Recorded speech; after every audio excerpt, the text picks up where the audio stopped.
As I stand here looking in the mirror, roses in hand, trying to remember the most important words to ever come from my mouth.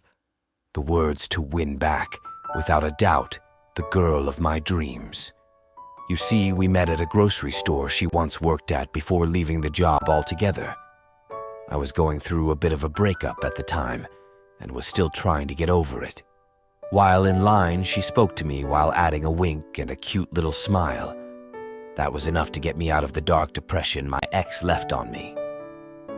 From that day forward, I always got into her line whenever I'd go to that store, just to see her beautiful blue eyes and her amazing smile. Seeing her would always make my day. I tried to gain the confidence to speak to her, but it always came off awkward, as I was too nervous to blurt out how I felt about her. The sad part about it was the day I finally gained the courage to speak to her. I was told she no longer worked there. I was bummed out hearing that, constantly kicking myself for not having the balls to speak to her when the opportunity was there. It wasn't until I got lucky one night and seen her Instagram profile pop up on my notifications. I took that as a sign and instantly followed her. I couldn't believe it. She was even more beautiful in her photos. I grew the confidence to message her, and fortunately, she actually responded. I reminded her of who I was and went on to express to her how I found her attractive. And if it was fine, maybe we could go out for drinks or something sometimes. She responded how flattering it was, but unfortunately for me, she had a boyfriend. I took it to the chin and accepted it. I was more proud of myself for trying. It wasn't till a few weeks later that her boyfriend was apparently no longer in the picture. I shot my shot again, and it went well. We got to texting more, then phone calls. It was all going great till our first date. I don't want to go into details, yet I wasn't myself the entire time, and I think that was the first sign of us not seeing eye to eye. Then, to make it worse, her ex-boyfriend somehow found out about me and where I lived, and threatened me to never speak to her again.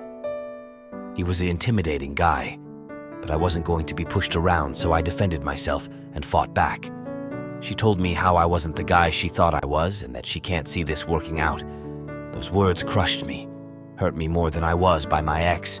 Since that day, I couldn't sleep or even eat. Thing was so perfect. It was like a love story, and maybe it still is. They say if you love something, you fight for it, and that's what I'm going to do, and that's why I'm now here. After practicing in the mirror the words I've been wanting to say, roses in hand, I stand here on your doorstep, my love. Please forgive me. "What the hell are you doing here?" I cried, as my body frozen in fear. With so many questions. This creep has been stalking me for months now, starting at my job when I worked as a cashier. He was creepy and gave off an off-putting vibe, talking to himself on how stupid he was for letting who I'm assuming his ex-girlfriend go. I was uncomfortable and could do nothing but put on a smile when he finally looked up to me, but that was probably my worst mistake. Since then, he would enter my line even if others were available and mine's packed. He would just stand there and stare at me. Sometimes he'd just buy anything, no matter if it was useful for himself or not. One day, while standing in line, he seemed to try and speak to me, but I couldn't understand his mumbling, and I think he could tell how freaked out I was because he quickly stormed out the store. I've gotten so uncomfortable I went to my boss about it, but he told me how technically the guy done nothing wrong to be banned, but we did agree to change my shifts. I was more than happy to work the night shifts. Co-workers came to me how the guy would ask for me, but they would tell him how I quit and found a better job. I was grateful for that. I thought I was rid of him, till he found my Instagram page somehow and decided to like all my posts and randomly message me. All the chills he made me felt returned, but I kept my cool and told him I was flattered. But I was in a committed relationship.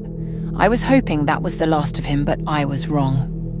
I lived in peace for a few weeks and even forgotten about him while scrolling through my feed. I got a text from my old high school crush named David. I haven't seen him in years and he looked amazing. I'm sure you know where I'm going with this, but we started texting then, talking on the phone, and I started to admit my feeling towards him. and how I liked him in the past. It was all going well until the night we met up at my favorite restaurant. As soon as I arrived, I didn't see David, but instead I saw that creep from my job, sitting there waiting for me. I was disgusted. I ran out the door as he tried to run behind me. He would continue to harass me through my number. I had to block him on everything. Yet he would still get a hold of me. It gotten to the point my best friend stepped in. He posed as my boyfriend to scare the creep away. But that was a decision I now regret. When my friend was found dead on the guy's front porch, he was shot in the head. Officers deemed it self-defense as the man was within his rights to protect himself if felt threatened. They let the man go. My heart stopped. My best friend killed. And it still wasn't enough as this bastard continued to stalk and harass me. And now he's standing here in the rain, all wet and looking as if he hasn't slept in our days. Dead roses in his hand and an unsettling look in his eyes. I scream and slam the door in his face. He starts to bang on the door, begging to be let in. Banging became kicking. As I hear my door being kicked down, I'm screamed while locking myself inside my room.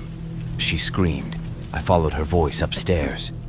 But again, the door was locked. I couldn't believe how much she was overreacting. Don't she understand that I just want to love her? Being too high up, I couldn't risk the jump. I grabbed my phone and called 911. I kicked down the door and threw the phone I saw in her hand to the wall.